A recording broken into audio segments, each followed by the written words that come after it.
Bonsoir, voici l'essentiel de l'actualité au Manitoba. Le championnat provincial de junior de volleyball révèle cette année un intérêt grandissant pour cette discipline sportive au Manitoba. Au collège régional Gabriel Roy où se tient le tournoi, la performance des jeunes est au-dessus des attentes de leurs entraîneurs. Les joueurs sont ravis d'améliorer leur stratégie à chaque match. Ils réussissent à allier sport et études avec le soutien de leurs parents. Natalia Vaexel et Adam Yadawi. L'équipe du Collège Gabriel Roy enchaîne les victoires au championnat provincial de volleyball junior masculin. Cette année, les joueurs ont misé sur leur esprit d'équipe et leur technique de jeu. L'entraîneur est satisfait des performances de son équipe francophone face aux adversaires d'autres écoles qui disposent de plus de ressources. J'ai toujours cru qu'on est égal, on a deux langues et c'est une école française, alors on est égal et puis on peut faire ce que les autres écoles font et fournir ce qu'ils fournissent. Les joueurs sont gonflés à bloc. Ils considèrent leur identité linguistique francophone comme un atout sur le terrain de jeu. On aime toujours avoir le français comme autour. C'est une langue qui nous représente, comme c'est significatif pour nous. C'est un honneur d'être capable de pratiquer ma langue et jouer le volleyball en même temps. C'est la communauté française. On aime nous rassembler tous ensemble et supporter des choses françaises. Et oui, les autres équipes anglaises, ils n'ont pas ça.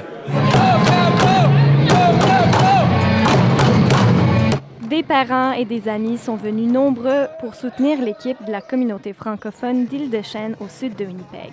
L'ambiance, comme vous pouvez entendre certainement derrière moi, c'est électrique. Fantastique de voir toute la communauté ici, pour le support pour les jeunes. C'est vraiment beau de voir.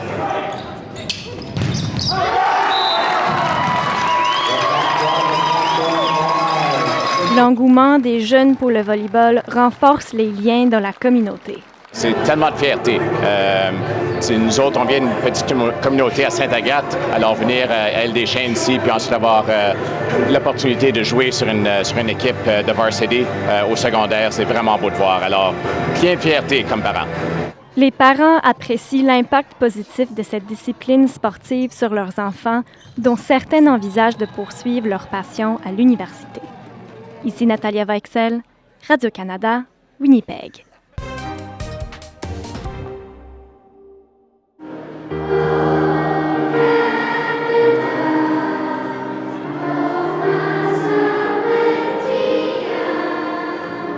Des jeunes chantent l'hymne national aux côtés du Premier ministre Wap Kinew ce samedi.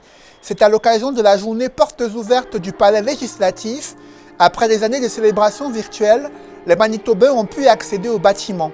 Ils ont aussi apprécié l'architecture et les décorations du palais. Ils ont rencontré les représentants élus. Cette journée est aussi une occasion de célébrer le début de la période des fêtes de fin d'année.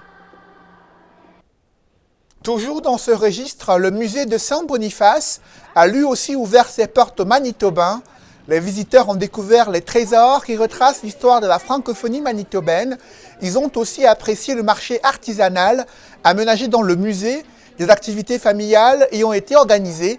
La diversité des produits locaux et le savoir-faire des artisans ont séduit les clients. Les organisateurs apprécient l'engouement pour l'initiative. Disons, du début à la fin, ça peut prendre 5 semaines. 5 semaines? Oui, parce que quand je le fais, c'est quand même de la boue que je fais sur le tour. Ensuite, j'ai besoin de taxe à sèche. J'ajoute la poignée. Ensuite, je fais les gravures. Ensuite, je mets les mailles. Mais ça va dans le four. Ensuite, je mets les mailles. Ensuite, ça retourne dans le four. Ensuite, je mets l'or. Donc, c'est un grand processus. Dans le reste de l'actualité, la municipalité rurale de la Brocquerie mise sur une nouvelle stratégie pour améliorer sa croissance économique. Dans un contexte de crise de logement et de pénurie de main-d'œuvre, le nouveau plan sera élaboré sur la base des aspirations des résidents. Ils sont invités à se prononcer dans le cadre d'un sondage en ligne. Les entreprises installées dans cette région rurale font partie des cibles du sondage. Premièrement, on veut savoir si on fait bien. Et deuxièmement, on veut savoir qu'est-ce que vous voulez voir dans le futur. Merci, c'est tout pour ce bulletin. Bonne soirée.